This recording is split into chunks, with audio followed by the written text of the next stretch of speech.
falta, Eleonora, si tenés buena señal de internet, no hace falta sacarlo. Ya estamos.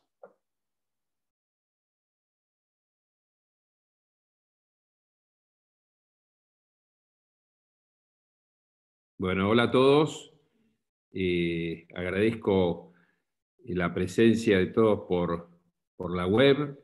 Vamos a empezar estos jueves de retina, teniendo en cuenta que estamos en épocas complicadas de pandemia, como todos bien conocemos, con poco trabajo físico directo, pero mucho intelectual y espiritual. Y bueno, ahora es época de estar en casa y aprovechar estos tiempos de la mejor manera. Vamos a dar comienzo con este jueves a la primera actividad de la Sociedad Argentina de Retina y Vitrio, y contamos con la presencia de dos invitados extranjeros españoles, número uno en retina en el mundo, que después los vamos a presentar oficialmente. Yo les voy a hablar inicialmente, vamos a compartir pantalla, Sergio. Yo les voy a hablar inicialmente de cuál es la situación actual. A ver si logro compartir.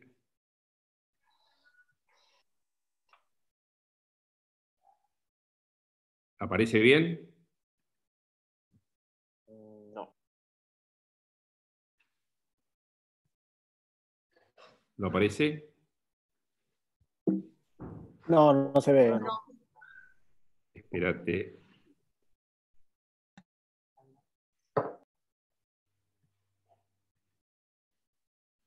¿Ahora sí? Ahora sí, Andrés, ahora se ve perfecto, pero tenés que poner la presentación. Sí, está viendo, está viendo. Bueno, yo les voy a hablar a grandes rasgos de las recomendaciones de la SARIB y básicamente de todas las sociedades de retina del mundo, de lo que estamos viviendo como una emergencia. Ante esta situación, nosotros claramente tenemos que comprender que el consultorio, como lo conocemos habitualmente, no lo podemos realizar.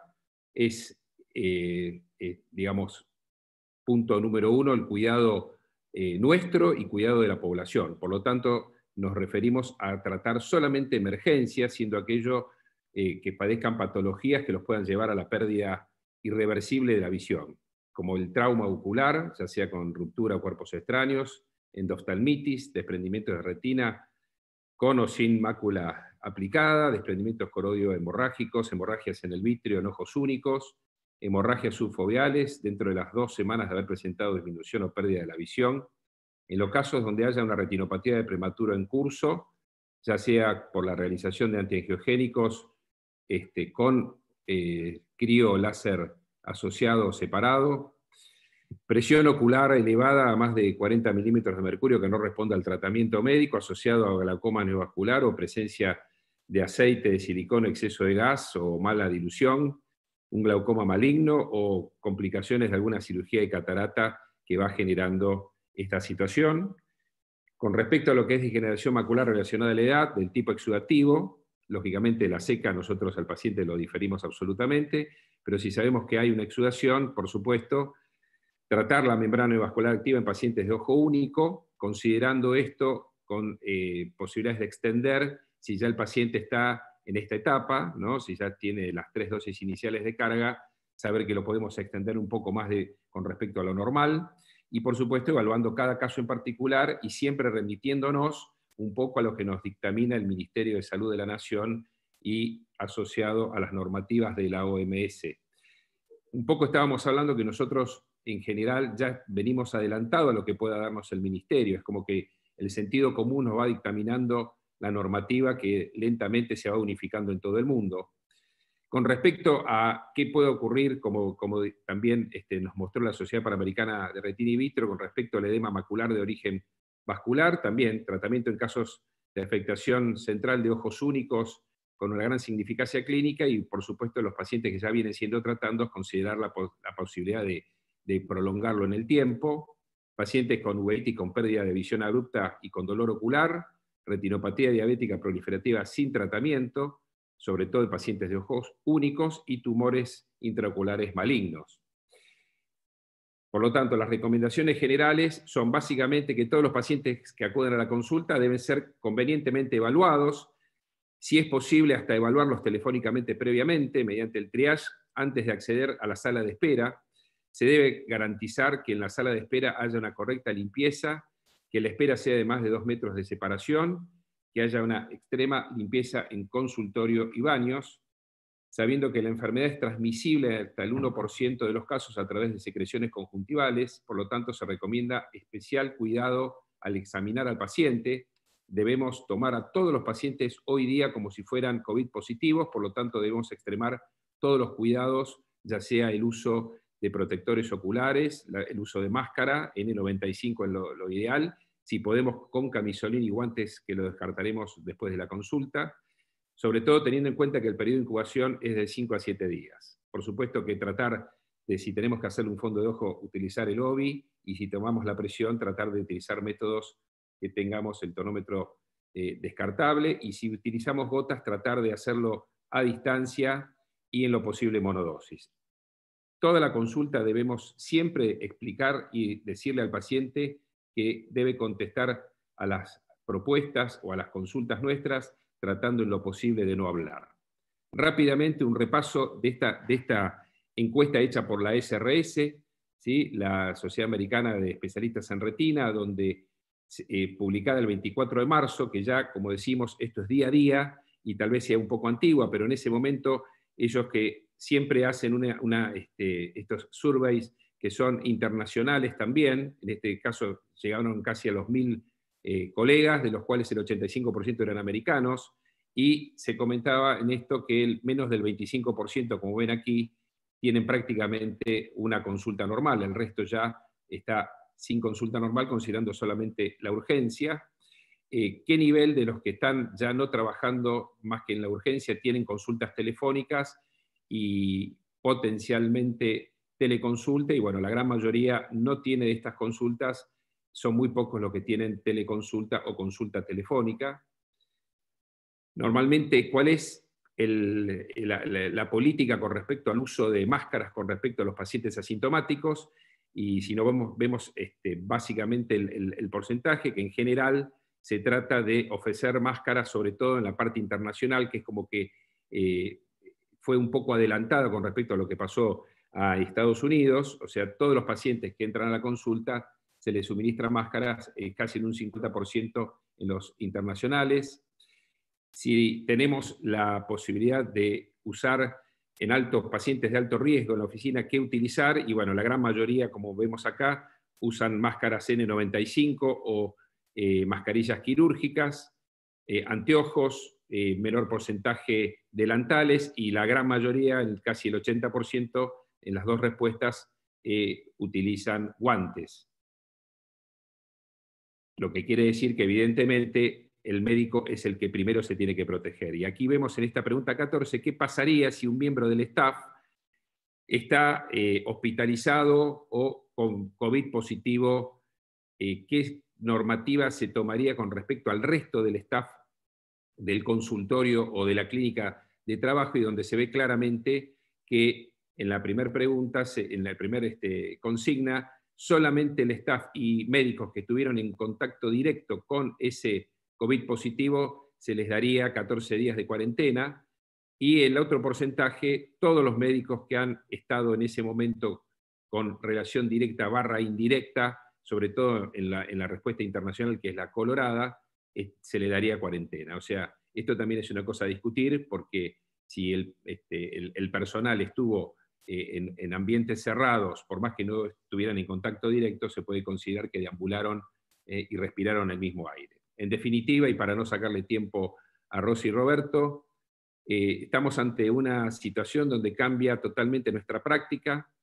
Es una enfermedad nueva que no conocemos su alcance. Como digo yo, esto es como estar arriba de la carabela de Colón, con un rumbo desconocido y con un tiempo desconocido de llegada, porque no conocemos el rumbo, y en cualquier momento se nos terminan los víveres, como decimos. Ya en muchos sistemas de salud, como recién hablábamos con Roberto y Rosa, ya no tienen los elementos para hacer la prevención en el sistema de salud. Volvemos a insistir, atender solo urgencias. Si podemos hacer un triage telefónico antes de ver al paciente en el consultorio, sería ideal. Tratar que el paciente venga solo a la consulta o en su defecto acompañado y que el acompañante espere afuera del consultorio y de la clínica. Considerar todos los pacientes COVID positivos, por eso debemos de cuidarnos como si estuviéramos en una sala de terapia intensiva, extremando las medidas de seguridad tanto en el consultorio como en el quirófano, llegado el caso que tengamos que operarlos o inyectarnos. Por lo tanto, debemos cuidarnos primero nosotros y cuidar a nuestros pacientes. Después, al final, si quieren, podemos comentar un poco de esto, pero bueno, ya le doy paso a Arturo, que va a presentar a Roberto Gallego Pinazo y a Rosa Dols, que amablemente aceptaron la invitación de compartir sus conocimientos. Muchas gracias a todos. Bueno, buenas tardes. Gracias, Andrés, por la posibilidad de poder presentar a Roberto y a Rosa. Para mí es un honor poder hacerlo y agradecerles también la posibilidad de compartir este tiempo con todos nosotros. Como ustedes saben, tanto Roberto como Rosa a nivel mundial son ampliamente reconocidos. Les voy a hacer una breve presentación desde el punto de vista académico, porque si tuviera que presentarlos a ambos en relación a todos sus antecedentes, probablemente me tomaría toda la hora que tenemos para la charla. Como corresponde, vamos a presentar primero a Rosa. Rosa se graduó, actualmente trabaja en la unidad de mácula de Oftalmovist junto a Roberto en Valencia, España. Ella se graduó con todos los honores en el año 2013, terminando allí su residencia en el Instituto Oftalmológico Universitario y Politécnico del Hospital de la Fe en Valencia. Y fíjense ustedes que prácticamente al mismo tiempo de terminar su residencia, Rosa obtuvo su doctorado en medicina y también al mismo tiempo aprobó el Board Europeo de Oftalmología. Realmente Rosa, a partir de allí, empezó a tener una carrera muy exitosa. En el año 2016 realizó un fellowship en New York, en el Retina Macula Consults of New York, junto a los doctores Januzzi y Freud. Y a partir de allí comenzó a recorrer este camino de la investigación, sobre todo clínico-patológica, en la degeneración macular relacionada con la edad, y en ahondar en el estudio de la tomografía de coherencia óptica. Fíjense ustedes que Rosa ha publicado más de 125 trabajos en revistas indexadas, es coautora de numerosos capítulos en libros, y ya a partir del año 2018, recuerden que ella había terminado su residencia en el 2013, o sea, a 5 años de haber terminado su residencia ya recibió el premio Arruga de la Sociedad de Oftalmología de España, y en el año 19 también se le otorgó la Oftalmológica Lecture en Euretina. Rosa realmente se destaca enormemente dentro de lo que es la retina médica en el mundo. Por otro lado, también hoy contamos con la presencia de Roberto Gallego. Roberto Gallego también trabaja en Oftalmovist, en la clínica de Valencia, como especialista en retina médica. Él también realizó en el año 2012 un fellowship de retina en New York, junto a los doctores Januzzi y Bailey Freud.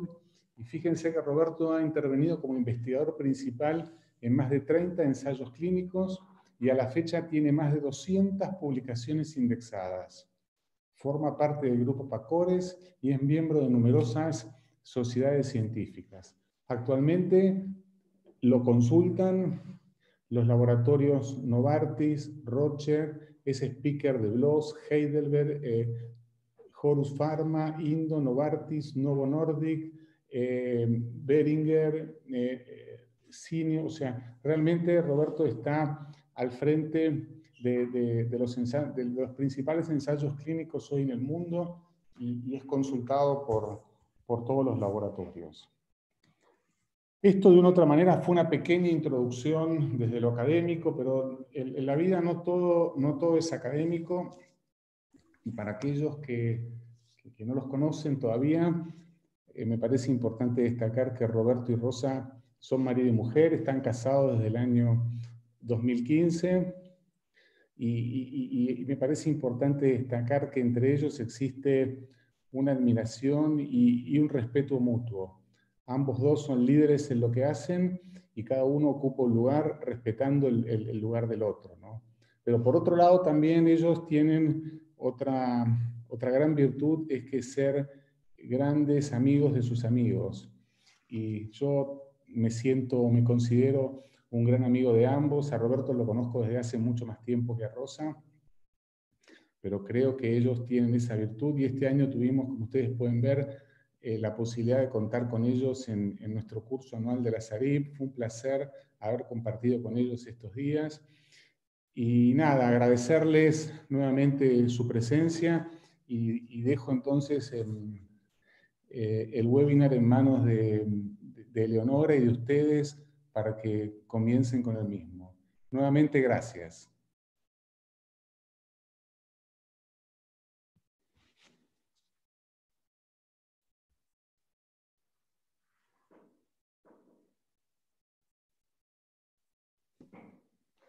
Muchas gracias, Arturo. Muchas gracias a todos. Por supuesto, gracias a la Sociedad Argentina de Retina y Vítreo.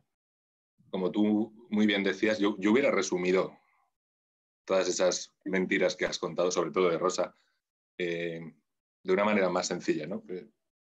Siempre hay que empezar con el conflicto de intereses. ¿Cuál es nuestro conflicto de intereses? Que estamos enamorados de la Sociedad Argentina de Retina y Vítreo y de todos vosotros.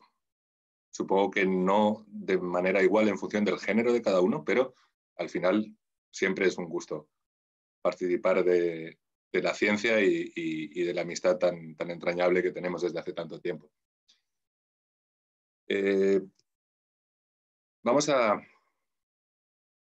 Iremos haciendo parones para recoger preguntas porque vamos a presentar cosas realmente controvertidas, aún así yo creo que muy importantes para conocer. Sois todos los que estáis escuchando súper especialistas en retina, pero nos hemos propuesto pillaros en algunas de las cosas que vamos a presentar. Así que, para no demorarnos más en el tiempo, vamos a empezar presentando imágenes que tenemos que descodificar.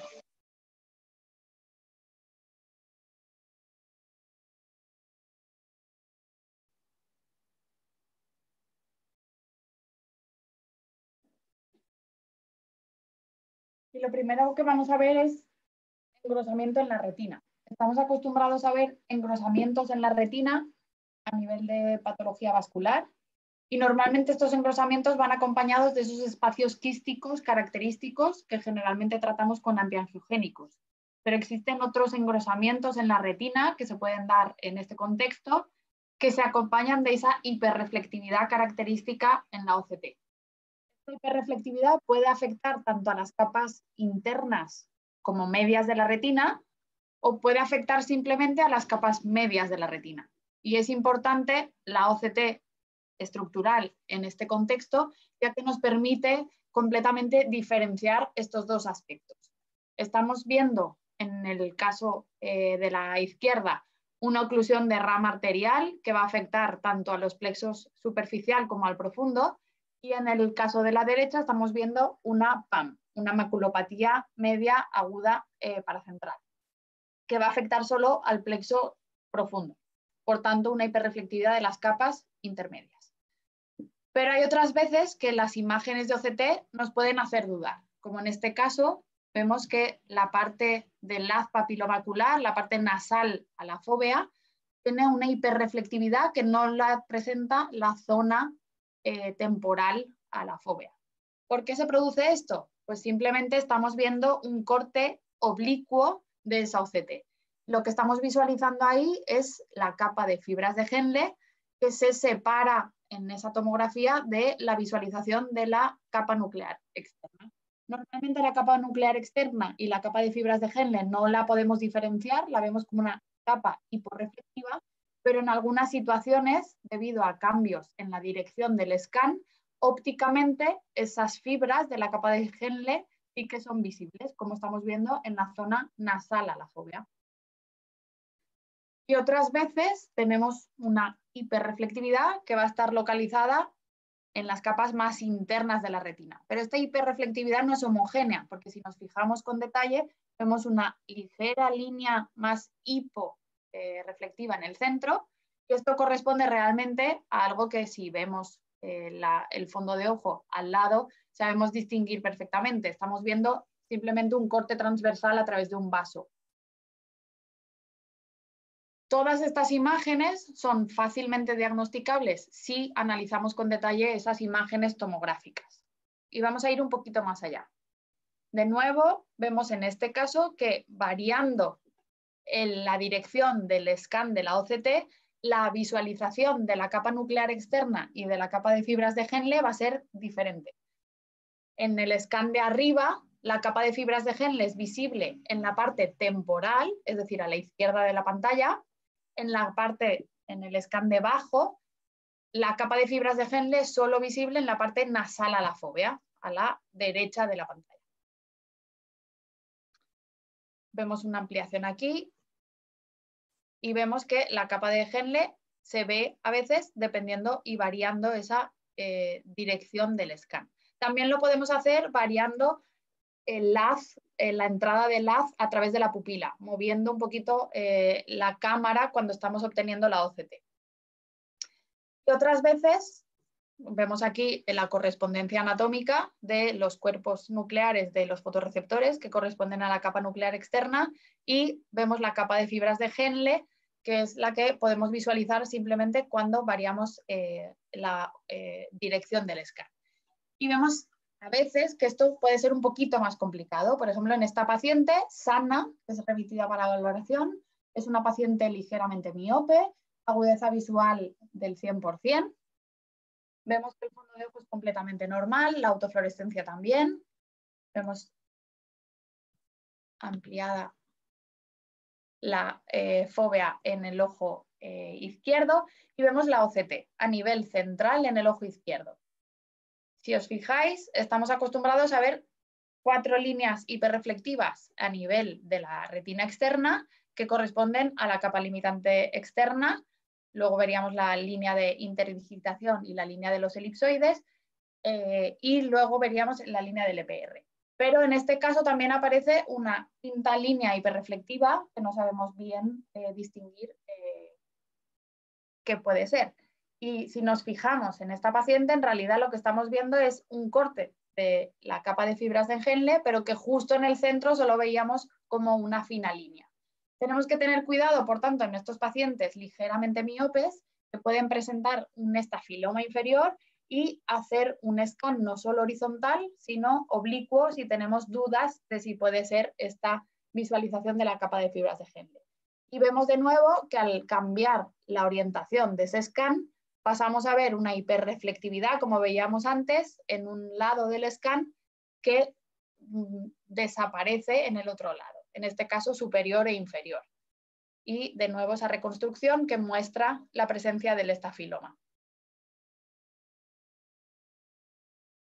Y volvemos a esas hiperreflectividades que son completamente distintas. ¿Por qué son distintas? Porque no, vemos otras cosas asociadas. Vemos una hiperreflectividad que no va a estar localizada a nivel de la capa nuclear externa, sino que va a estar por encima de la membrana limitante externa y que además produce un refuerzo de la membrana limitante externa y además una sombra posterior. Esto es importante porque esto pertenece al edema retiniano que aparece en la isquemia aguda.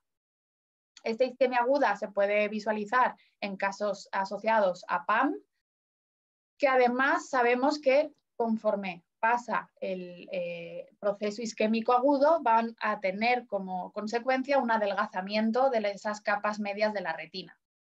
Y como veíamos antes, esa hiperreflectividad puede afectar no solo a las capas medias, sino también a todo el espesor de la retina interna y media. con esa sombra posterior característica. Siempre que hay isquemia, vamos a ver, y esa hiperreflectividad, vamos a ver esa sombra. Y de nuevo, como veíamos en la PAM, también van a producir un adelgazamiento progresivo conforme el proceso evoluciona. Otras veces lo que vemos es desorganización de las capas medias de la retina, como en este caso.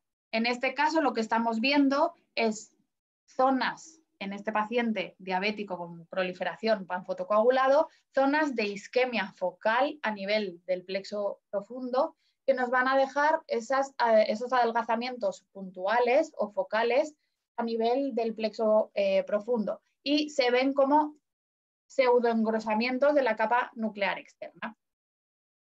Siempre que veamos esta desorganización de las capas medias, tenemos que pensar en esa isquemia en estos pacientes diabéticos. Y en pacientes con oclusiones de rama venosa, si vemos ese adelgazamiento retiniano, también tenemos que pensar que son pacientes con isquemia. En este caso, además, podemos utilizar también los mapas de grosor, ya que el adelgazamiento está muy bien remarcado en estos mapas de grosor y, como no, la OCTA es una nueva herramienta que nos puede ayudar para ver esa isquemia muy importante. La isquemia asociada a oclusiones venosas no siempre va a afectar a todo el espesor de la retina. De hecho, en casos agudos empieza afectando solo al plexo profundo. ¿Y cómo se ve en el fondo de ojo? Se ve como un blanqueamiento parcheado de la retina. Es difícil en la fase aguda obtener buenas imágenes de OCTA, pero la OCT estructural, de nuevo, es una herramienta muy útil en estos casos. ¿Cómo vemos esa isquemia aguda? De nuevo, vemos hiperreflectividad. Por tanto, en el B-scan vamos a ver esa hiperreflectividad que estábamos viendo, pero además la OCT en FAS va a ser muy útil en estos casos. Si os fijáis en el caso, vamos a ver zonas hiporreflectivas en la reconstrucción en FAS y zonas hiperreflectivas. ¿Y dónde van a estar esas zonas hiperreflectivas? Es decir, la isquemia. La isquemia se localiza alrededor de las venas y esto es importante. Se ha descrito como en forma de helecho. Siempre empieza la isquemia a nivel de la zona perivenular y hay un respeto periarterial. Este es otro caso. Veis que la zona periarterial está totalmente preservada y tiene una reflectividad normal, pero la zona perivenular presenta hiperreflectividad, por tanto isquemia. Y esta es la progresión. Empezaría de forma parcheada o en helecho, fern-like en inglés, y si progresa el nivel de isquemia, va a ser una forma más difusa, que se ha descrito como globular. Por tanto, la OCT estructural, no la OCTA, permite distinguir estos tipos de isquemia, primero en helecho y luego una forma globular. ¿Y por qué se produce aquí? Pues la presión de oxígeno. Sabéis que la presión de oxígeno siempre va a ser mayor a nivel periarterial, pero la zona perivenosa es la que menor presión de oxígeno tiene a nivel del plexo tanto superficial como del plexo profundo, que como sabéis es el plexo venoso y por tanto va a ser la zona que más susceptible va a ser a la isquemia. Esto se ha descrito como zona de perfusión mísera y son las zonas perivenosas las que más posibilidad tienen de todos estos procesos isquémicos. Y por último, cuando veamos hiperreflectividades que afectan a las capas externas de la retina y borran completamente las líneas hiperreflectivas de la limitante externa, la línea de los elipsoides y de interdigitación, tenemos que pensar en otra patología, neuroretinopatía macular aguda. Es completamente distinta, pero también se ve como una hiperreflectividad, pero esta vez de las capas externas, o sea que completamente diferente a lo que hemos estado valorando, pero que nos puede hacer dudar en algunos casos sobre ese diagnóstico. Y como diferencia también, no hay sombra posterior realmente en estos casos de forma muy franca. La resolución suele ser a lo largo de las semanas y es otra cosa característica de esta patología, es la forma en cuña que va a dirigirse hacia la fóvea. Hasta aquí hemos visto características de la patología vascular y si tenéis algún comentario o duda.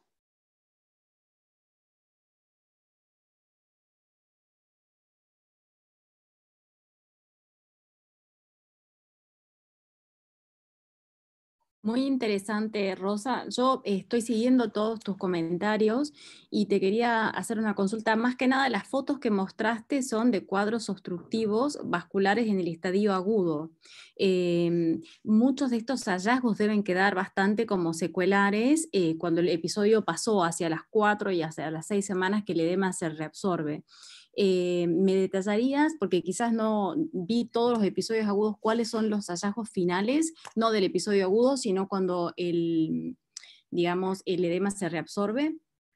Sí, la hiperreflectividad, como bien comentas, Leonora, es en la fase aguda. En la fase crónica siempre vemos un adelgazamiento. Este adelgazamiento, dependiendo de la extensión que tenga, va a ser un adelgazamiento más difuso, si es una isquemia globular, que afecta a todo el plexo profundo o al plexo también superficial, vemos adelgazamiento de todo el plexo. Cuando es más sectorial o focal, vemos esa desorganización de las capas medias que nos da una imagen de la nuclear externa como en cuentas de collar de perlas. Va a dar zonas de adelgazamiento de la nuclear o de aspecto normal con zonas de pseudoengrosamiento porque las capas medias de la retina van a estar más adelgazadas. Pero siempre la isquemia aguda, hiperreflectividad y posteriormente la fase crónica es de adelgazamiento. Bien, y siguiendo esta misma línea del tiempo, para esos pacientes que tienen mínimos síntomas de metamorfopsia porque todavía no se instaló la obstrucción, también empieza por las capas medias, ¿verdad? Vemos ahí esa hiperreflectividad solo en las capas medias hasta después acentuarse en la capa de fibras, ¿verdad? Sí, de hecho, la cascada de isquemia empezaría a nivel perivenular, a nivel de las capas medias, que es el plexo profundo, ya que la presión de oxígeno es menor en esa zona anatómica. Luego pasaría si sigue el insulto isquémico, pasaría a afectar a todo el plexo profundo, pasaría de una forma de lecho a una forma globular, pero solo afectando al plexo profundo, y si sigue aún el estímulo isquémico, va a afectar a las capas internas de la retina. Eso es la hipótesis que se postula últimamente. Exacto, que fue lo que describiste recién como el lecho, luego globular y luego difuso, desde el punto de vista clínico. Tengo algunas preguntas por el chat y me preguntan si qué tipo de maculopatía aguda paracentral ven más frecuentemente ustedes, si tipo 1 o tipo 2. A ver, respecto a la clasificación, que hay una publicación de la cual el doctor Sarraf luego se desdijo, ¿vale? Porque al principio sí que se clasificó como PAM tipo 1 y tipo 2, incluyendo también a la MN. Hay que diferenciarlo completamente. La PAM es un signo de isquemia del plexo profundo que puede aparecer en distintas patologías. Puede aparecer de forma aislada, puede aparecer asociado a oclusiones arteriales, asociado a oclusiones venosas, etc. Y lo que estamos viendo es un signo de isquemia del plexo profundo. La maculopatía, neuroretinopatía macular aguda es completamente distinta. Hay distintas hipótesis, puede ser una isquemia del plexo, de la parte más profunda del plexo profundo, pero es completamente distinto al PAM. Bien, otra pregunta antes de continuar. Preguntan si han visto este tipo de hallazgos en pacientes con COVID. Pues la verdad es que aún no tenemos datos de pacientes con COVID que podamos saber que realmente lo son, porque en España no se está haciendo test masivos a la población. Sí que es verdad que los casos descritos que hemos visto es de conjuntivitis víricas poco graves, pero no hemos visto nada asociado a patología retiniana de momento. Bien, y dos personas, y esta es la última pregunta antes de continuar, del chat me están preguntando cuál fue el diagnóstico del último caso que presentaste, de la última patología que mostraste. neuroretinopatía macular aguda. AMN. A ver. Muy bien. Bueno, entonces vamos a continuar.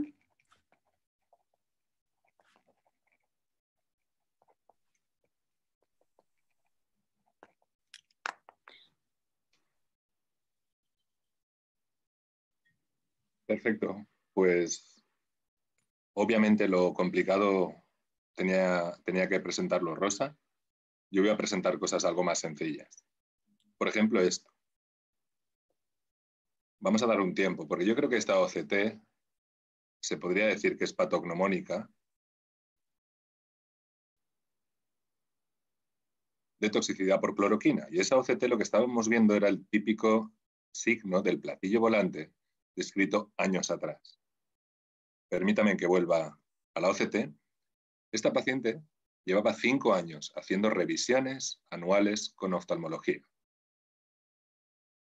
Y durante esos 5 años pasó desapercibido los signos característicos de la toxicidad macular por cloroquina, que están perfectamente documentados con esa atenuación de la región de los elipsoides de los fotorreceptores a nivel parafoveal, con pérdida de la línea de interdigitación, y al final, en la evolución, lo que va a producir es ese signo de platillo volante.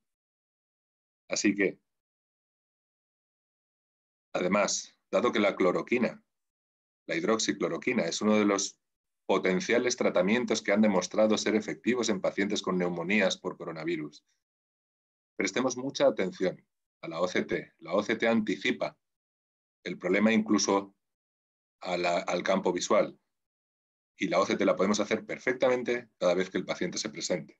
No olvidemos la toxicidad por cloroquina y no olvidemos que hay formas de toxicidad por cloroquina no centrales, sino que se comportan con una disrupción centrípeta de los elipsoides, de los fotorreceptores y de la zona de interdigitación. En esta imagen vemos que hay un remanente de toda esa retina externa a nivel central y una pérdida hacia afuera. Simula una retinosis pigmentaria. Así que mucha precaución y mucho cuidado al evaluar las estructuras anatómicas de la retina externa cuando hacemos screening de pacientes que estén tomando Dolquine. No solamente puede ser una alteración perifoveal, sino que podemos encontrarnos con esas progresiones centrípetas de la lesión de retina externa.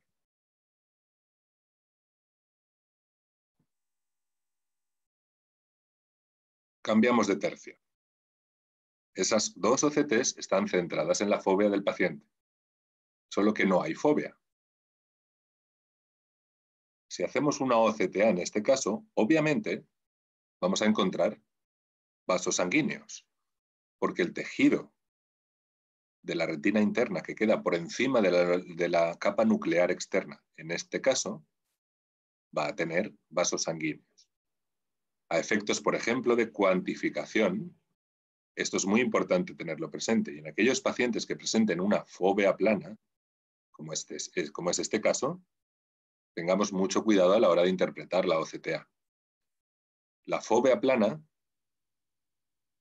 y la hipoplasia foveal es algo de lo que Rosa también ha publicado. Así que, por favor, Rosa, ¿qué diferencia hay entre una fobia plana y una hipoplasia foveal?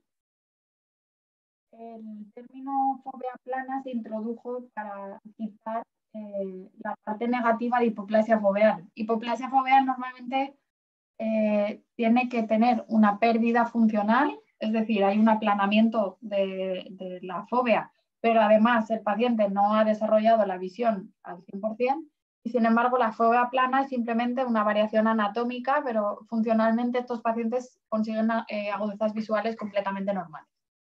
O sea que si ante una OCT así el paciente ve normal se llama fobia plana, y ante una OCT así, si el paciente tiene problemas de visión, se consideraría una hipoplasia foveal. ¿Es correcto? Correcto. Arturo ha dicho que es correcto. Me lo ha dicho a mí. Seguimos. Ese es el artículo al que estaba haciendo referencia. a efectos de cuantificación es muy importante. Estos pacientes van a tener artefactado el análisis cuantitativo en la región foveal por la particularidad anatómica que tiene.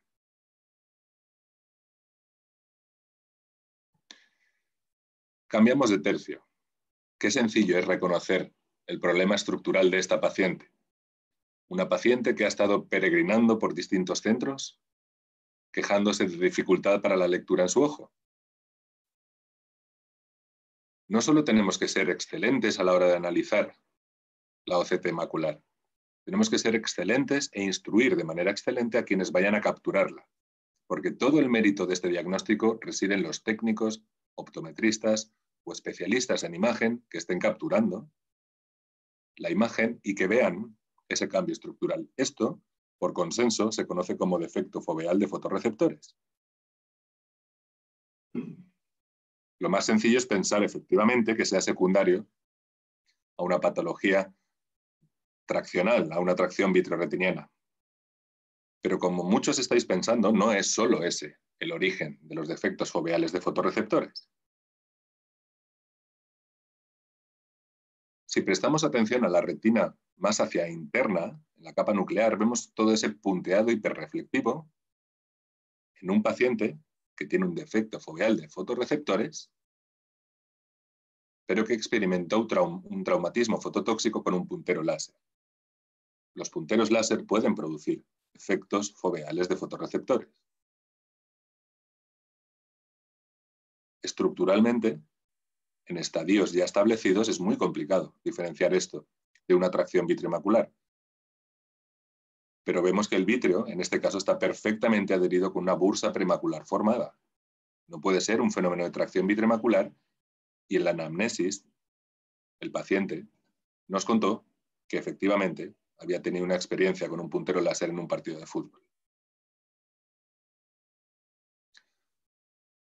Este es otro ejemplo muy característico de defecto foveal de fotorreceptores. En este caso, por dar una pista más, el aspecto es algo distinto, ¿no? Es como mucho más ancho y además es bilateral. Seguro que muchos ya habéis acertado que se trata de un caso de acromatopsia. Y por último vemos esta imagen. También hay drogas que pueden producir este defecto foveal de fotorreceptores.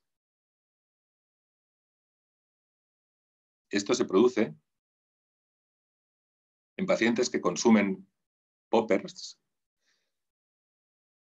y trasladan de una imagen inicial más hiperreflectiva hacia un legado de defecto foveal de fotorreceptores, y habitualmente bilateral. Tenemos que dar crédito aquí al grupo de Michel Pack en Francia, que fueron los primeros en describir esto allá por el año 2012. Como saben, es una droga de uso recreativo y también puede producir un defecto foveal de fotorreceptores. Así que hemos visto los fenómenos de tracción vitreomacular, hemos visto la acromatopsia, hemos visto la fototoxicidad por punteros láser, la toxicidad por poppers, y nos queda el más fácil de todos. Este es muy sencillo. También bilateral. No nos olvidemos nunca de las telangiectasias justafoveales idiopáticas de tipo 2, MACTEL tipo 2, que también pueden producirnos esos defectos foveales de fotorreceptores, descritos en la literatura ocasionalmente como agujeros externos.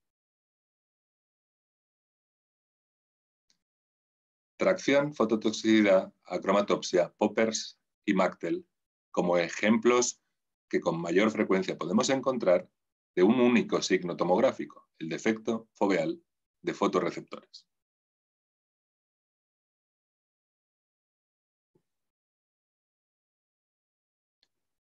Esta OCT, para todos los que hayáis visto casos con esta patología,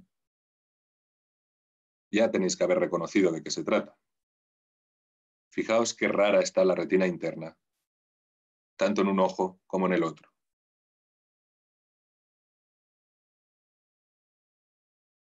Bilateral. Efectivamente se trata de un síndrome de Alport. Sabemos que está debido a mutaciones en el colágeno de tipo 4, con unos signos oculares perfectamente conocidos por todos, opacidades corneales, lenticono anterior, pero en lo que nos ocupa también puede producir una retinopatía tipo Fleck o cristaliniana, y es muy característico el adelgazamiento temporal. Asimismo, hay otra serie de circunstancias que pueden presentar los pacientes con Alport, pero lo más frecuente de largo, como estábamos diciendo, es esa retinopatía tipo Fleck, presente en un alto porcentaje de casos, que también puede presentarse de manera periférica, pero ante todo, ese adelgazamiento temporal que puede conducir al desarrollo de agujeros maculares gigantes. Es muy difícil pensar en otra patología que no sea el síndrome de Alport como esa causa de alteraciones estructurales de este tipo a nivel de la OCT. Así que con la OCT hemos diagnosticado un síndrome de Alport y en teoría ahora, con esta OCT y con esta otra, deberíamos diagnosticar la enfermedad que tiene este paciente. Ojo derecho y ojo izquierdo, la lesión papilar es probablemente mucho más reconocible, pero ambas representan lo mismo. Son amartomas astrocíticos, bilaterales en un chico de 23 años, efectivamente, una esclerosis tuberosa. ¿Y qué pasa con estas lesiones? En principio, y en general, tienen un carácter benigno. Y la OCT ha sido tipificada con ese típico aspecto apolillado que hemos visto. Pero más importante que esto, basándonos en el análisis por OCT, podemos ver hasta 4 tipos de lesión. Estas lesiones planas sin ninguna tracción, lesiones que ya crecen y desarrollan tracción a nivel interno, lesiones mucho más apolilladas y voluminosas con calcificaciones a nivel de la retina interna, y ese aspecto mulberry, ¿qué es, Dolph? Mulberry, ¿mora? ¿Mora? Mora, zarzamora, mora. Pues mulberry-like, sí. Y por último, estos agujeros, ¿no? Como si esas cavidades de repente se vaciaran. Ópticamente, 4 tipos de lesión. Concretamente, el tipo 2 se asocia a un mayor número de placas fibrosas cutáneas en el contexto de esclerosis tuberosa. Este, que es quizá el más característico, el más fácilmente reconocible por OCT, se asocia a astrocitomas subependimales de células gigantes. Y por último, esas lesiones cavitarias a linfangiomiomatoses pulmonar en pacientes con esclerosis tuberosa. Así que reconocer qué tipo de amartoma astrocítico tiene presente un paciente con enfermedad de Bourneville o esclerosis tuberosa es importantísimo para el pronóstico vital de ese paciente. Y en general son benignos, pero como la que más sabe del mundo mundial es Carol Shields, ella ya ha advertido: cuidado, porque eventualmente pueden tener crecimiento y desarrollar complicaciones oculares graves. Así que estos casos hay que monitorizarlos y vigilarlos en nuestras consultas.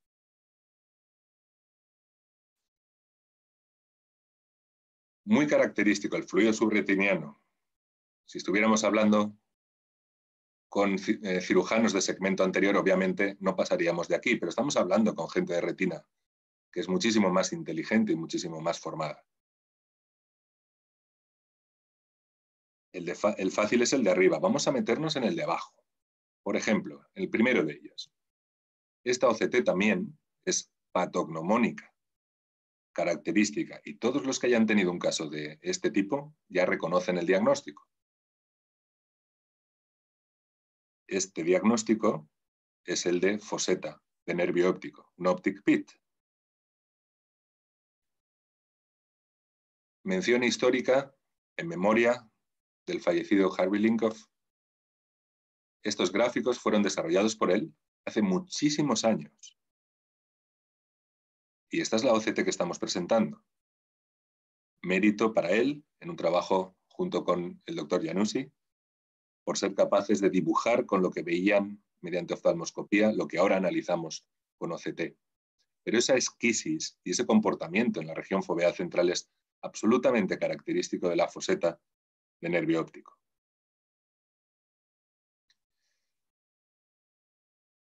Muy complejo el caso.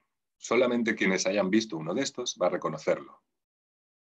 Ojo derecho y ojo izquierdo. No es una coroidopatía serosa central. Es una distrofia. Y solamente pudimos llegar al diagnóstico porque en ningún momento nos lo habíamos planteado en base al estudio genético. ¿Alguien se imagina lo que salió? Pues nuestros compañeros de la unidad de genética nos dijeron esto. Que era un paciente heterocigoto compuesto para las mutaciones no sé qué, no sé cuántos y no sé qué, no sé menos. Pero completaron el informe diciendo que esas mutaciones aparecían en el gen BEST1. Así que sí, ese caso se correspondía con una enfermedad de BEST, con una imagen tomográfica muy característica para este tipo de mutaciones. Y hubiera sido imposible llegar al diagnóstico sin nuestro compañero Javier Montero, del Hospital General de Valencia, sin Ana Rodríguez, que fue la genetista encargada de hacer todas estas siglas extrañas que nos mandaron, y de María Andreu, que fue la enfermera que estuvo haciéndose cargo del cuidado del paciente en todo momento.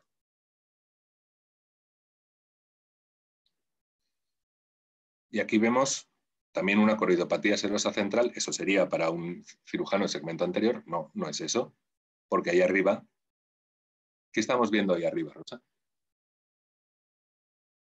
Una lesión coroidea cupuliforme. ¿Eres cirujana de segmento anterior? Más o menos. También hago cataratas, alguna que otra. Pero cuéntanos más. El aspecto anaranjado rosáceo en el fondo ya nos hace sospechar una lesión de posible origen vascular que se asocia a fluido subretiniano, que presenta hiperfluorescencia desde tiempos precoces y que lo más característico es la angiografía mediante verde indocianina, que tiene ese efecto de lavado en tiempos tardíos o washout. Y esto es característico del hemangioma coroideo circunscrito. ¿Solo con la CT podemos diagnosticarlo? Pues bueno, es complicado, pero sí que tiene características bastante propias de esta lesión. Espera, que tengo otro caso de serosa que nos mandaron nuestros compañeros de segmento anterior. Mira. Demasiado fluido periférico. Demasiado fluido periférico.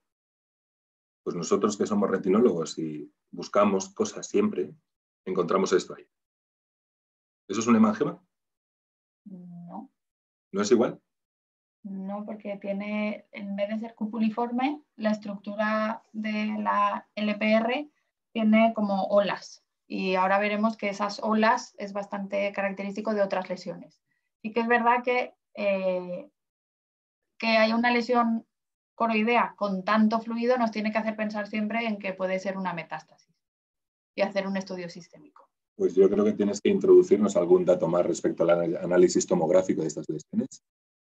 Acuérdate que estamos hablando con retinólogos, siéntete tranquila a la hora de explicarlo. Pero, bueno, como sabéis, Rosa también estuvo unas semanas con Carol Shields en Filadelfia y por eso yo creo que ella lo puede presentar muchísimo mejor de lo que lo haría yo. Y así gano un voto de confianza, además. Bueno, realmente no soy especialista en oncología ocular, ya me gustaría, pero bueno, sí que hay características bastante típicas de algunos tumores que podemos empezar a saber reconocer. Estamos ante este caso, una lesión cupuliforme con engrosamiento de la coroides, pero en esa coroides somos capaces de ver o visualizar estructuras vasculares. Esto nos tiene que hacer pensar que el tumor es un tumor vascular y además si vemos ese aspecto que ya veíamos en el otro caso, rosáceo anaranjado en el fondo de ojo, pues bueno, tenemos que pensar que puede ser un hemangioma circunscrito. Está claro que podríamos hacer angiografía, verde indocianina, etcétera, pero solo con la ACT puede llevarnos también a un diagnóstico diferencial bastante acertado.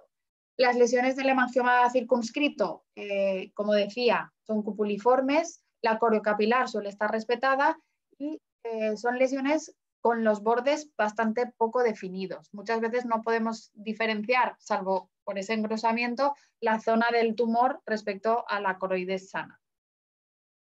Este es otro caso donde es un poquito más evidente, ya que el tumor es de mayor tamaño, pero de nuevo son engrosamientos coroideos, que en el fondo de ojo se ven con esa coloración bastante característica. Son engrosamientos que van a permitir visualizar estructuras vasculares dentro del tumor. Y esto nos tiene que hacer pensar que estamos ante este tipo de tumor del hemangioma coroideo circunscrito. Y otras veces vamos a ver que esos hemangiomas no son circunscritos, sino que van a afectar a todo el espesor de la coroides y a toda la zona del polo posterior. Estamos ante un hemangioma difuso, pero de nuevo veis que ese engrosamiento que nos impide visualizar, incluso con esta OCT Schweppes, nos impide visualizar el borde posterior de la unión esclerocoroidea, sí que nos permite ver estructuras vasculares dentro de la coroides. Este es el otro ojo y en este caso, como decía, es un caso de un hemangioma coroideo difuso en un caso de Sturge-Weber. De nuevo, las lesiones son más difusas respecto al hemangioma coroideo circunscrito, pero siempre recordad que si podemos visualizar estructuras vasculares dentro de esas lesiones, nos tiene que hacer pensar en este tipo de lesiones. Hay lesiones completamente distintas. Veíamos que las lesiones, por muy difusas que sean en el hemangioma, el epitelio pigmentario se mantiene de forma plana, pero hay veces que tienen este aspecto en olas, que la doctora Shields describe como en marejada. Cuando veamos esa marejada en la línea del epitelio pigmentario, tenemos que pensar mal. Estas lesiones son bastante características del linfoma coroideo. El aspecto del fondo de ojo también es completamente distinto. Tenemos que sospecharlo cuando veamos ese aspecto moteado como en patrón de jirafa en el fondo de ojo. Y esos cambios en la autofluorescencia son bastante característicos. Tenemos que pensar en linfoma coroideo en estos casos. Entonces, cuando veamos que la lesión es difusa a nivel de la coroides y que además produce esa ondulación de la línea del epitelio pigmentario, sospechar la posibilidad de un linfoma coroideo. Y como veíamos en otro caso anteriormente, cuando vemos lesiones también que son onduladas, a gran cantidad de fluido, tenemos que sospechar, y con este aspecto en el fondo de ojo, con esa cantidad de fluido importante, tenemos que sospechar también la posibilidad de estar ante una metástasis. Las metástasis respecto a otros tumores del fondo de ojo, especialmente el melanoma, va a presentar una cantidad de fluido subretiniano muchísimo mayor a lo que cabría esperar respecto a otras lesiones. En este caso vemos fluido de alta y baja densidad y esa lesión que va a protruir completamente y ondular también la línea del epitelio pigmentario. Y completamente cambiando ya de tercio, vamos a ver casos de lesiones melánicas. En este caso, una lesión melánica a nivel del nervio óptico que se ve como una línea hiperreflectiva con una gran sombra posterior. En este caso es un melanocitoma en el nervio óptico de tamaño bastante pequeño y vemos esa hiperreflectividad que va a producir una línea, una sombra posterior muy llamativa. Esa hiperreflectividad siempre es lineal. Este caso es muchísimo mayor, es un caso que da muchísimo susto cuando lo vemos, pero es un paciente que está muy estable, muy controlado a lo largo de muchísimos años. El fondo de ojo es brutal, pero os digo que lleva muchísimos años de seguimiento y está estable. Es un melanocitoma que no ha producido ninguna progresión. ¿Algún comentario, Roberto? Sí. Es amigo del colegio de Roberto y lo cuida mucho. O sea que es un paciente muy, muy controlado. De nuevo, veis esa hiperreflectividad, que es como una línea marcada con rotulador, y a partir de esa no podemos visualizar nada más de la lesión, ya que la gran hiperpigmentación de la lesión impide completamente que el haz de OCT traspase. Esta lesión es completamente distinta. Se trata de una hiperreflectividad a nivel coroideo que va a borrar toda la trama vascular de la coroides. Simplemente es como si hubiésemos manchado la coroides con esa hiperreflectividad. Esto corresponde a un nebus plano, sin ningún signo de malignidad, y esos nebus se ven como hiperreflectividades a nivel coroideo. Esta hiperreflectividad comprime muchas veces la corocapilar, pero si es un nebus de menor tamaño, podemos ver a veces respetada la corocapilar, como en este caso. Vemos esa hiperreflectividad que va a ocupar las zonas más externas de la coroides, pero esa corocapilar sí que está respetada. Esto no varía el pronóstico ni produce ningún cambio, pero simplemente según el tamaño del nebus va a afectar a todo el espesor coroideo o solo a la parte externa.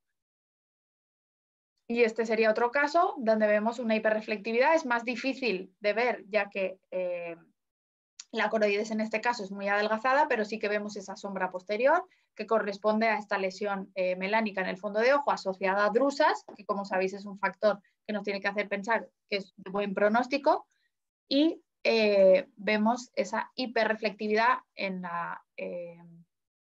la coroides y con un contorno suave.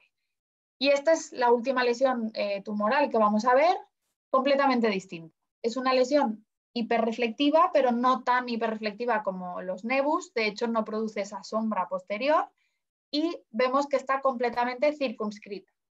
Si os pongo el fondo de ojo, ya vais a estar sospechando lo que es. Se trata de un osteoma coroideo, y en este caso tenemos asociado una neovascularización, que es lo que nos produce ese fluido subretiniano. Se trata de una neovascularización asociada que nos produce ese fluido intrarretiniano y fluido subretiniano, pero volviendo a la lesión coroidea, veis que ese osteoma podemos visualizar como laminillas dentro de esa lesión, pero no podemos visualizar ninguna estructura vascular en ese tumor. Y hasta ahí todos los tumores. Son amores, ¿no? Exacto. Y seguimos con el doctor Gallego, a ver qué nos cuenta. Yo, por motivos de tiempo y por ceñirnos al máximo, como Rosa es bastante más extensa en lo que presenta, si te parece, Eleonora y el resto, nos queda una parte muy breve y abrimos para preguntas, ¿no? Ah, ok. Esto es muy... Preguntas. Sí. Ya en el chat esperamos entonces. Claro, es nada. La próxima vez voy a cronometrar porque el doctor Gallego me ha consumido todo el tiempo. Muy bien. No, corporativismo femenino no, por favor. Entonces, estamos hablando de esta OCT. Y esta OCT, aparte de la lesión viteliforme central que vemos, podemos reconocer muy fácilmente la presencia de depósitos drusenoides subretinianos o pseudodrusas reticulares. Todas ellas.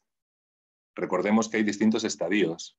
Es típica esa columna, esa montaña hiperreflectiva que invade la región de los elipsoides, incluso la limitante externa, pero también la imagen de la derecha. Esos montículos por encima del epitelio pigmentario son depósitos drusenoides en estadios más iniciales.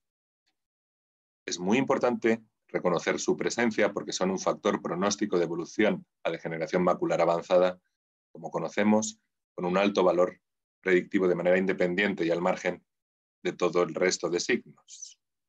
Pero también podemos encontrarnos ese tipo de depósitos o columnas hiperreflectivas en otras entidades. En este ejemplo, de arriba a abajo, vemos un paciente con ese tipo de depósitos que con un tratamiento le desaparecen. Un paciente con nictalopia que mejora con ese tratamiento. Esto es secundario a una hipovitaminosis, a una deficiencia de vitamina A.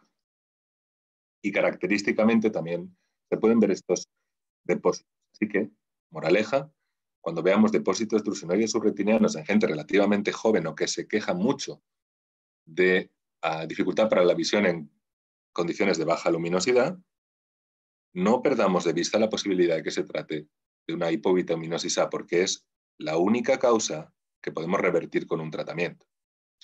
Otro ejemplo, en el que vemos claramente la presencia de esos depósitos de drucenoides subretinianos en un paciente de 45 años, no tiene degeneración macular asociada a la edad, alto miope, que se queja mucho de problemas de visión nocturna, como todos los miopes, pero que en el fondo de ojo visualizamos esto.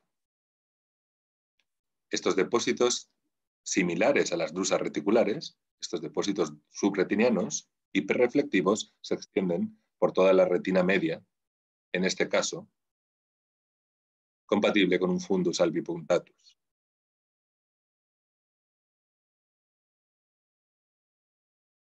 Y por último, podemos ver este tipo de depósitos de lesiones tomográficas en pacientes con uveitis posteriores. Al ceder la inflamación desaparecen los depósitos. En pacientes con MUTS, síndrome de múltiples puntos blancos evanescentes. Y el último quiz sería este.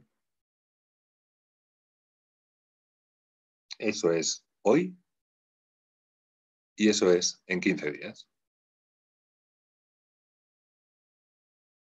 Hemos visto como causa de defecto foveal de fotorreceptores antes la fototoxicidad. Y los punteros láser cada vez los vemos desgraciadamente con más frecuencia produciendo problemas más graves. Y particularmente en pacientes con problemas comportamentales y problemas psiquiátricos. Rosa estuvo trabajando en una serie en Estados Unidos en las que juntaron varios casos en los que los pacientes cara al espejo se autoinfligían los problemas y veíamos tractos similares a los de estas imágenes de importante alteración del epitelio pigmentario de la retina. Así que para concluir, y en espera de las preguntas, hemos visto que un mismo signo tomográfico, fluido subretiniano, depósitos drucenoides, etc., puede ser característico de muchísimas enfermedades, pero también hay signos tomográficos que debemos reconocer porque son patognomónicos de algunas entidades.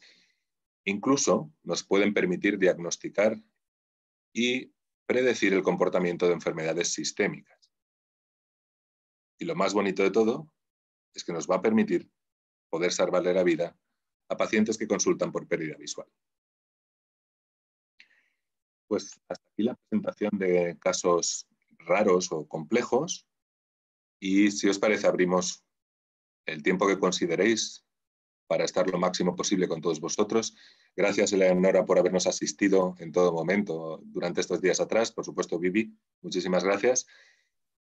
Al señor presidente, gracias por considerarnos para este seminario.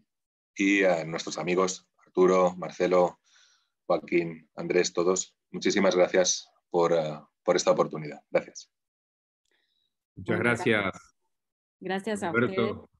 Y Rosa por participar. Excelente las presentaciones, como siempre, enseñándonos todo en todo momento, viendo cosas que nadie ve. Así que bueno, vamos a abrir. Y contamos, recién hace un ratito se unió Lite, doctor Lite Wu de Costa Rica, amigo de todos nosotros. Ese señor yo creo que es un experto cirujano de cataratas también. Que algo conoce de todo esto. Gracias, Lite, por estar. No sé si estás conectado en el audio. Está sin audio. Sí, estoy. Ahora en unos minutos. Bueno, entonces cuando Hola, esté ¿qué conectado. tal todos? Hola, Lite, ¿cómo estás? Bien, acá. Aburrido, y te conectaste No, con nosotros. siempre aprendiendo de Rosa y otro individuo. De él menos, siempre. Ya. Por supuesto. Gracias. Eleonora, ¿comentás las preguntas en el chat? Bueno, en principio les quiero transmitir que todo el chat está diciendo que ha sido súper disfrutable la presentación y muchas gracias a ustedes. Creo que cada uno de nosotros la hemos disfrutado. Vamos a empezar con alguna de las preguntas del chat. Hay una pregunta que se refiere al uso corto de hidroxicloroquina ahora en la etapa de COVID y si creen que el uso corto, tiempo corto, nos puede dar manifestaciones en el OCT. ¿Han visto algo? es del todo improbable. Cloroquina con largo tiempo, y a partir de 3 años y uso prolongado por la acumulación. Pero a ver, quería saber su opinión. Sí, es del todo improbable registrar fenómenos de toxicidad en este contexto. Si bien es cierto que como muchos pacientes son mayores, pueden tener de por sí alteraciones en la mácula y circunstancialmente verles cambios que no tenemos por qué atribuir a esa cloroquina en una futura revisión, ¿no? Okay. Es muy importante esto y recientemente la Academia Americana de Oftalmología fue muy clara en esto, ¿no? Siempre que haya alguna alteración del epitelio pigmentario, siempre que haya alguna alteración de la retina externa, no es conveniente en absoluto hacer uso de hidroxicloroquina, salvo que sea estrictamente necesario, porque la monitorización de esos casos va a ser muy complicada, ¿no? Pero en este contexto ahora, que durante unos días los pacientes tomen 400, incluso 800 miligramos diarios de hidroxicloroquina, no es del todo improbable que produzca toxicidad. Muy bien. En relación, otra de las preguntas del chat es a partir de qué año de uso de hidroxicloroquina en una dosis que sea segura, que consideremos los 300 miligramos o menos, sería conveniente empezar a hacer el screening con OCT. Hay publicaciones que dicen 3, otras 5. Yo creo que la técnica es en sí súper poco invasiva, cómoda. ¿No? Entonces, si yo tomara ese fármaco, me haría revisiones por lo menos anuales desde que lo empiece a tomar. El riesgo aumenta evidentemente, como muy bien apuntabas, con el tiempo, a partir de los 3-5 años. Obesidad, patología renal concomitante, etc. Hay una serie de aspectos considerados en los protocolos, ¿no? Pero si hablamos solo de hacer OCT, yo creo que no es molestia para los pacientes ni para nosotros hacer un estudio tomográfico anual si no hay ninguna alteración. Bien. Tengo una pregunta para Rosa. Rosa, me perdí tu publicación de fobia plana y veo Normal. que... No, y veo que hacían la comparación entre hipoplasia foveal y fobia plana. Yo te quería preguntar si la fobia plana es un hallazgo que vos encontraste en el OCT con agudeza visual normal y que la podemos tomar como algo, digamos, congénito, o te parece que es adquirido en el tiempo. Es una variación anatómica totalmente normal. Y la diferencia con la hipoplasia realmente es una variación también en la formación de la fóvea, o sea que hay cierto cambio respecto a la fóvea en la formación a nivel embriológico, pero no produce ninguna alteración funcional. Entonces es diferenciarlo totalmente y quitarle el aspecto negativo que tiene hipoplasia, porque claro, que la asociamos al albinismo con baja agudeza visual, que la claro, y no siempre... visual. No siempre es así, y además, de hecho, Carol Shields también publicó un estudio que hacía no solo en foveas planas, sino dependiendo de la magnitud que tengamos del perfil foveal, vamos a tener una zona vascular foveal mayor o menor, dependiendo de esa magnitud que tengamos en el perfil foveal. Entonces hay una gran variación que antes no conocíamos porque, como sabéis, con la angiografía no es tan efectivo o tan preciso medir la zona vascular foveal, pero con la OCTA, como es mucho más fácil, lo hacemos porque no es invasivo, pues vemos vasos cruzando en pacientes completamente normales, vasos cruzando la zona vascular foveal. Y eso no tiene por qué ser patológico. Bueno, tengo una pregunta más en relación a la fobia plana, que cuando hay lesiones de tipo degeneración macular relacionada con la edad y no se puede encontrar la fobia, la buscamos porque desaparece la nuclear interna a esa altura. En las imágenes de fobia plana que mostraron con la nuclear interna parece atravesar toda la fobia. Sí. ¿Sí? Las capas internas atraviesan completamente la fobia. Sí que es verdad que hay artículos que hacen una gradación dependiendo de las capas que estén presentes. Entonces, no todos los casos vamos a tener la misma cantidad de capas internas, pero en realidad fobia plana o hipoplasia lo que se caracteriza en la OCT es por ver capas, o sea, normalmente no solo tenemos la nuclear externa y vemos capas internas y medias de la retina a nivel fobea. Muy bien, muy bien. Las preguntas del chat creo que las finalizamos. Hay una que quedó de la presentación donde hicimos antes del break. Tuvieron un caso de neuropatía macular aguda con evolución hacia la atrofia. Entonces quieren preguntarles a ustedes de los casos que han tenido, si han evolucionado hacia la atrofia, y en este caso puntual tenía una paquicoroides asociada. Entonces quieren preguntarles la evolución de los cuadros de neuroretinopatía macular aguda. Si evolucionan a la atrofia, como el caso que tuvieron acá. ¿Qué vas a decir? ¿Puedo hablar? Puedes hablar. Lite, apaga el audio que voy a hablar yo. Los casos de neuroretinopatía macular aguda es muy, muy importante reconocer que en absoluto dejan el legado atrófico de la PAM. Y por eso, como antes explicaba Rosa, no muy bien, pero explicaba, no hay que meterlos en lo mismo, ¿no? La PAM es una cosa, es un signo tomográfico, como expresión de un problema a nivel del plexo capilar profundo. La neuroretinopatía macular aguda afecta a capas más externas. En el legado postinflamatorio que deja la enfermedad, no siempre es perceptible, pero en cualquier caso veríamos un adelgazamiento de la nuclear externa y algún grado de disrupción a nivel de limitante externa elipsoides. Pero no vemos ese aspecto festoneado, no vemos ese adelgazamiento tan franco que nos ha enseñado Rosa de la PAM. En la AMN no necesariamente vamos a ver ese cambio tan dramático en la fase crónica. Muy bien. Bueno, Elio, sí. Elio, perdón, ¿puedo hacer una pregunta? Adelante, adelante que terminamos con el chat. El panel, si quiere empezar con las preguntas, adelante. Perfecto. Bueno, ante todo agradecer a Roberto y a Rosa por esta buenísima charla, como ya nos tiene acostumbrado, y sobre todo aprovechando todo esto de COVID, estamos disfrutando casi todos los días de ellos, aunque ellos no sepan, estamos viendo muchas de las charlas. Bueno, y la pregunta va dirigida más que nada a Roberto por esas maculopatías con ausencia de ese segmento externo, incluso una parte de segmento interno de los fotorreceptores, que nombraste la cromatopsia, la tracción, la Popper maculopathy. ¿Cómo notas a lo largo del tiempo ese tipo de maculopatías? ¿Qué es lo que sucede? ¿O qué esperás encontrar durante el seguimiento? Y si todas ellas, o mejor dicho, ¿hay alguna en especial que requiere un control más estrecho? Bueno, gracias, antes que nada. Y hola, siempre es un placer poder conversar. Yo creo que obviamente los fenómenos de tracción vitreomacular son los que hay que vigilar porque es algo que está presente de manera activa y va a ir evolucionando en el tiempo, como sabemos, ¿no? Aunque bien es cierto que la inmensa mayoría de casos va a resolverse espontáneamente.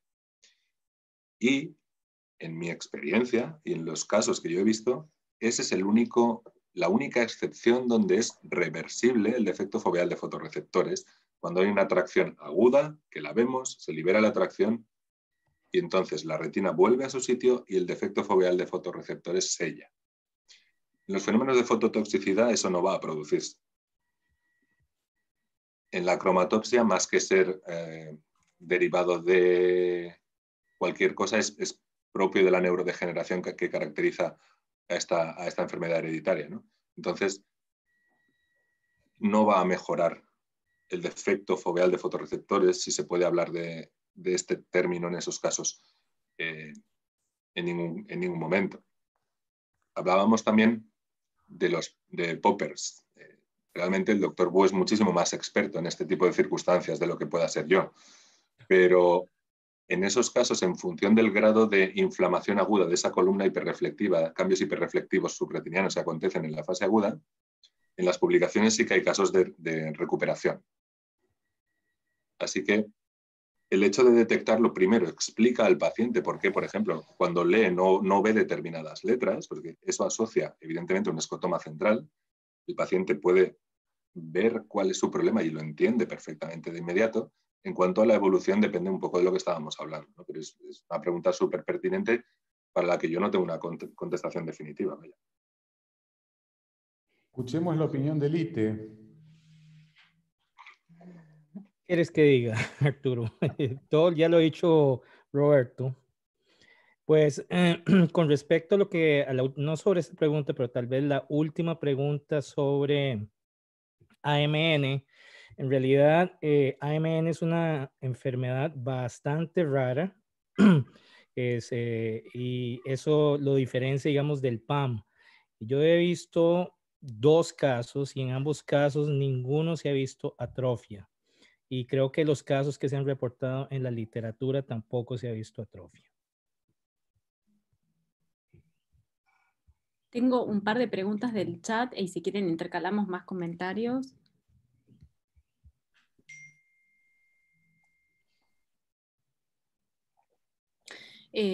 Roberto y Rosa, las preguntas del chat, una es si utilizarían algún otro medio como un electroretinograma multifocal antes que el OCT para evaluar toxicidad por hidroxicloroquina.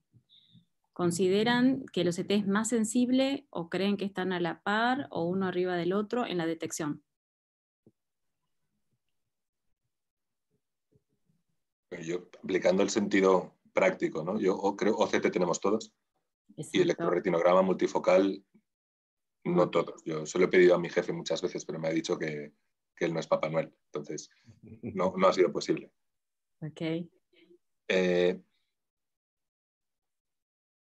No es uno u otro, ¿no? Yo creo que la información que aportan el uno y el otro es independiente. Sí que es cierto que el electroretinograma multifocal anticipa los cambios de función respecto al campo visual, cuando es un campo visual convencional 10-2, ¿no? Con estímulo blanco, etc. O sea, está todo un poco mezclado, ¿no? Y dentro del Preferred Practice Pattern de la Academia Americana, si no recuerdo mal, quien lo recuerde, por favor, que opine libremente, ¿eh? Pero hablan en esta línea. OCT, sí, siempre a todo el mundo. Campo visual, sí, siempre que se pueda, sobre todo cuando la OCT está alterada. Y el electroretinograma multifocal, quien disponga de él. Bien. ¿Y los test funcionales, visión de colores, preguntan, y agudeza visual, pueden no verse afectados y tener nosotros hallazgos en los complementarios, ¿no? Sí, y tener hallazgos tanto en la OCT como en el sí. Y una de las preguntas del chat es la última del chat, así pasamos a los comentarios del panel.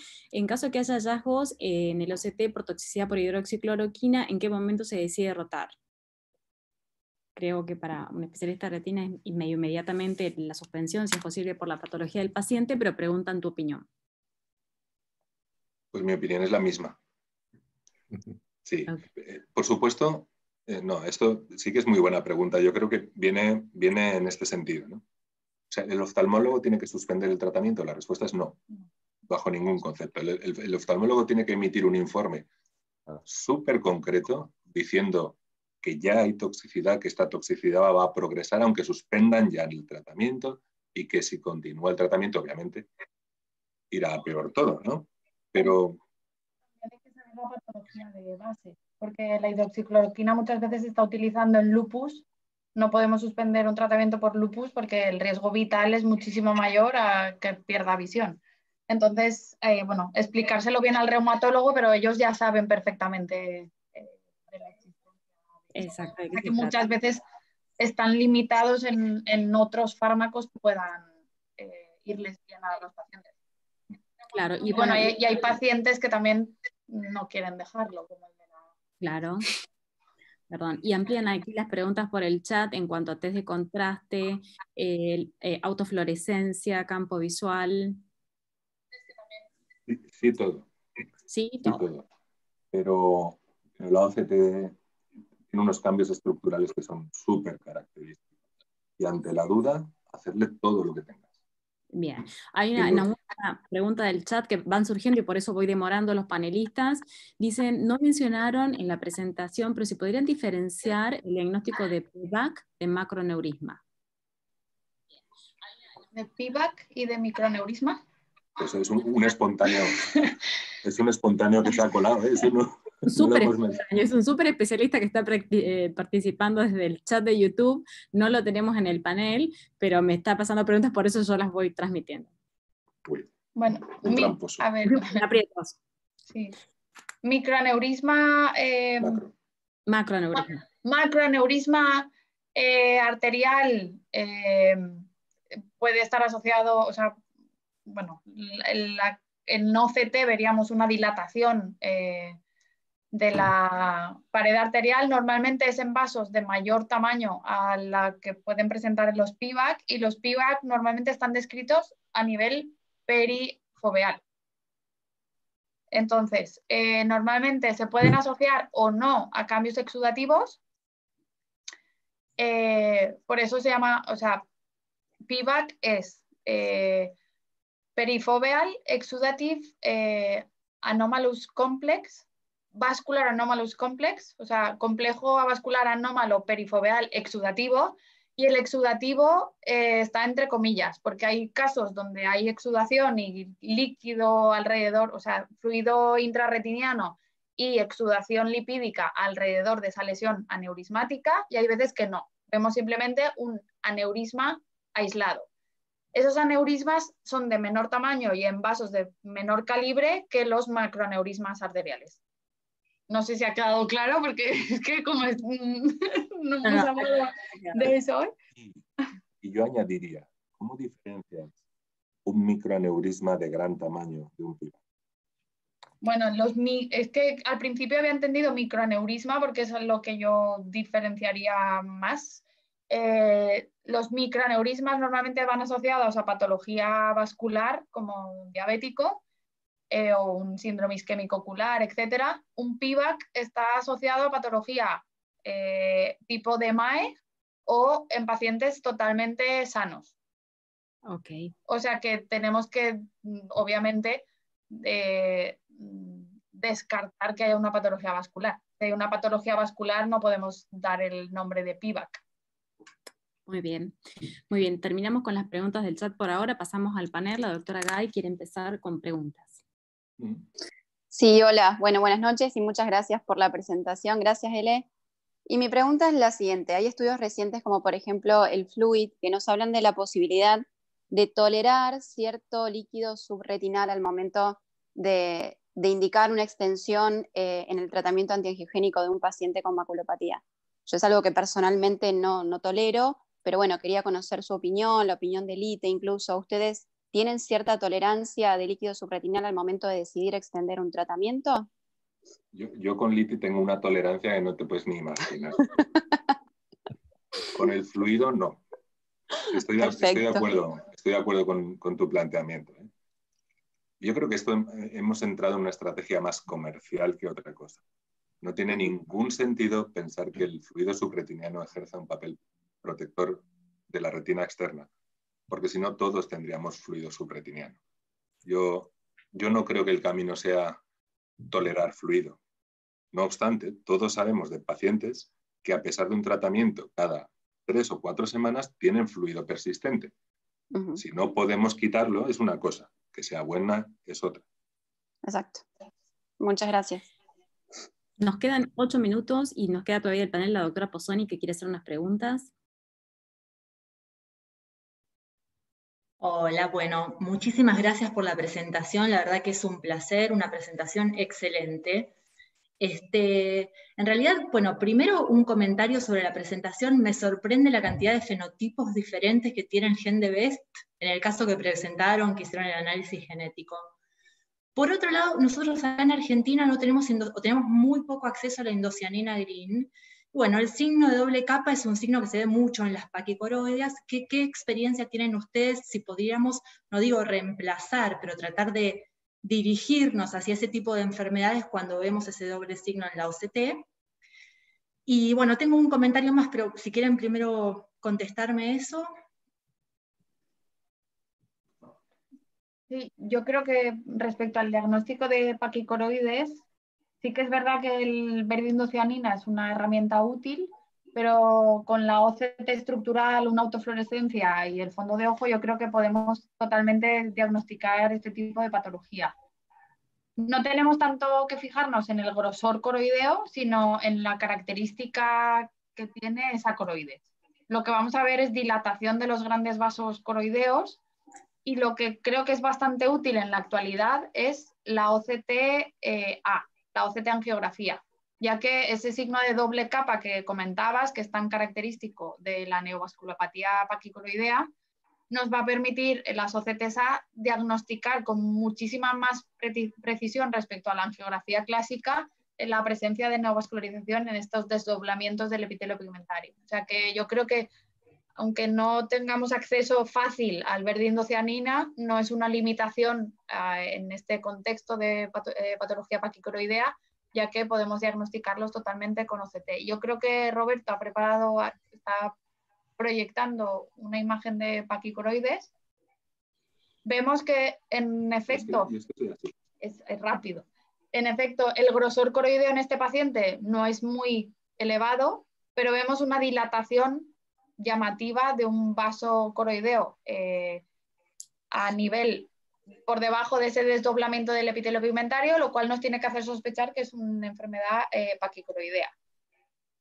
Y, como estaba comentando, hacer una OCTA en estos pacientes es muy útil, ya que permite el diagnóstico. Este es otro caso con dilataciones de la capa de Haller a nivel coroideo, de los grandes vasos coroideos, y la OCTA muestra ese desdoblamiento como un desdoblamiento con vascularización. Perfecto. Y la otra comentario, simplemente, en las membranas epirretinales, bueno, leí trabajos que escribieron sobre la presencia de quistes después de la cirugía, que son quistes que en las capas, sobre todo nucleares internas, que no tendrían compromiso visual luego del postoperatorio, pero lo que veo mucho es el signo de la pelotita de algodón que se forma cuando la membrana no está operada, que cuando se cree que tiene que ver también con isquemia a ese nivel puntual, y qué experiencia tienen ustedes a largo plazo sobre si esa formación hiperreflectiva que se ve a nivel foveal sublimitante interna tendría algún pronóstico visual a largo plazo en membranas que no están operadas. Yo no tengo experiencia a ese nivel. Es que nosotros somos unos románticos que solo hacemos OCTs. Sí.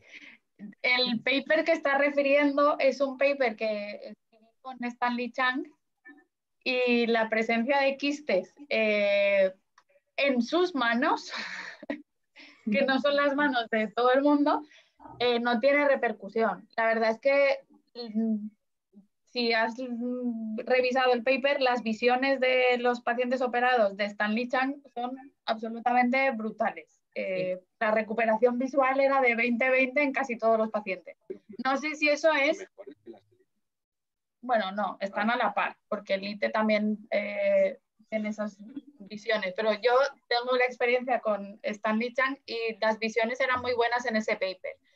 Respecto al pronóstico, como te comentábamos, nosotros somos más de retina médica y yo no me metería en valorar eso, pero seguro que muchos de los compañeros que están conectados pueden comentar al respecto. Nos quedan 5 minutos y un par de preguntas, así que le damos lugar a la doctora Chaleol. Hola, buenas tardes. Felicitaciones por la presentación. Me encantó. Quería preguntarles la experiencia que tienen en tumores, por ejemplo en melanoma, y qué protocolos de, digamos, de EDI o CT, si hacen cortes individuales.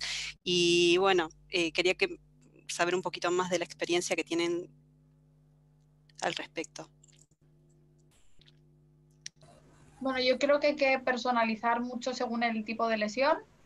Si tenemos la posibilidad de hacer un EDI o tenemos un equipo con SwepSource, sería ideal para estos pacientes, ya que la penetrancia en la OCT va a ser mayor, y rastrear completamente las lesiones. Lógicamente en las presentaciones siempre mostramos un corte, pero claro, a la hora de hacer el estudio de estos pacientes, siempre asociarlo a imagen multimodal y a el estudio en detalle.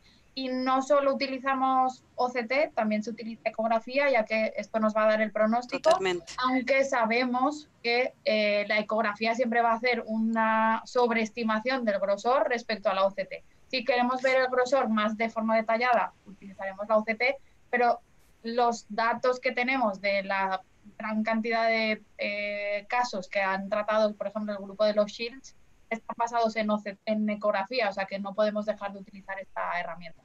Totalmente, muchas gracias. Muy bien, doctor Bafalui.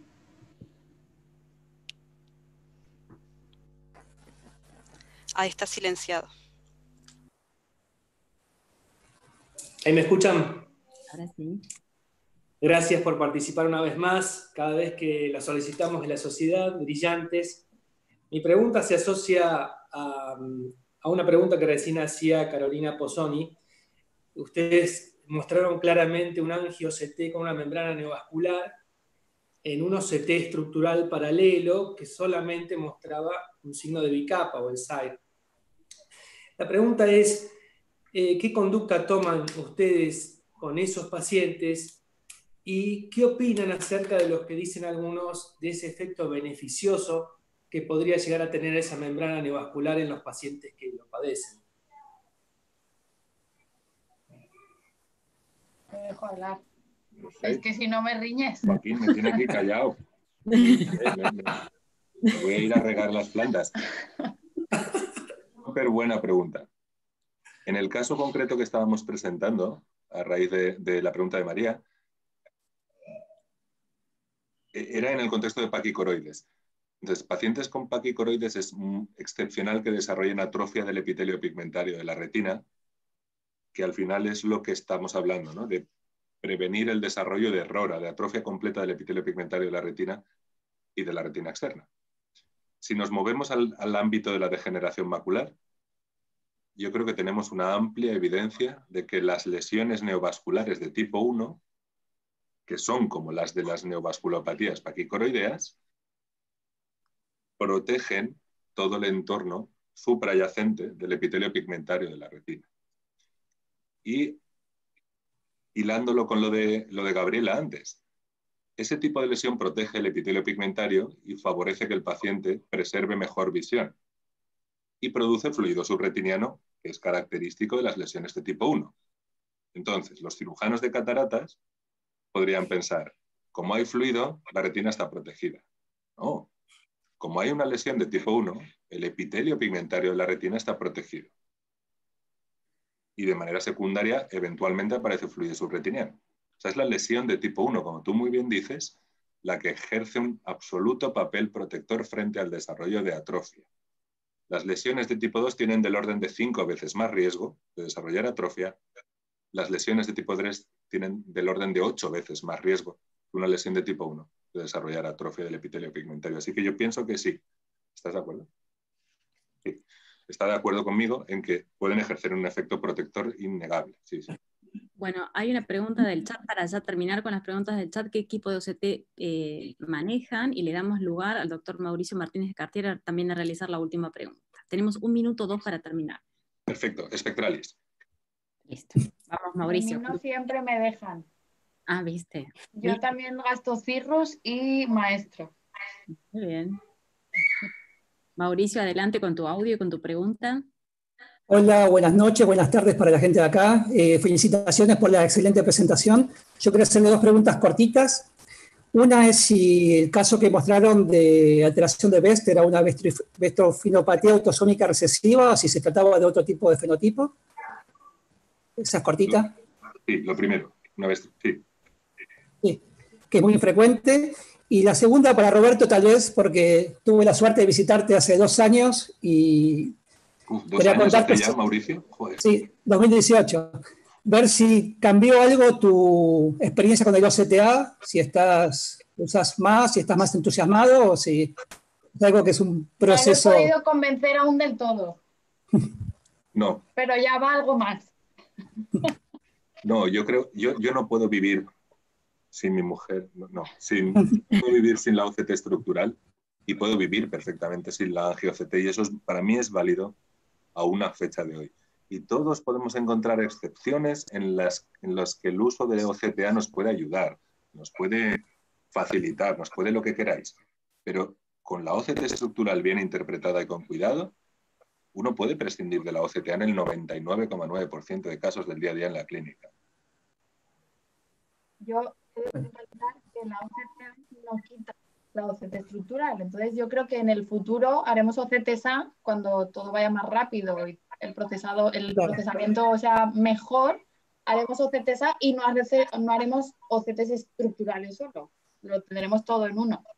Ahora el problema de la OCTA, yo creo que la limitación principal es que cuesta más tiempo al paciente tener ese tipo de escáneres y calidad de la OCT estructural no es tan buena, pero no quita una cosa de la otra, o sea que estoy un poquito en desacuerdo en eso. Y luego ya hemos visto pacientes como la paquicoroides, etcétera, donde la OCT es de gran ayuda, sobre todo si no contamos con otras herramientas como un verde indocianina, etcétera. Pues, Bueno, Muchísimas gracias. gracias, muy confortable toda la charla y le damos lugar a Andrés Bastien para las palabras finales. Bueno, muchas gracias a todos por la participación. Rosa, Roberto, espectaculares. Gracias, Lite, por conectarte. Y gracias a todos los que se han conectado esta tarde.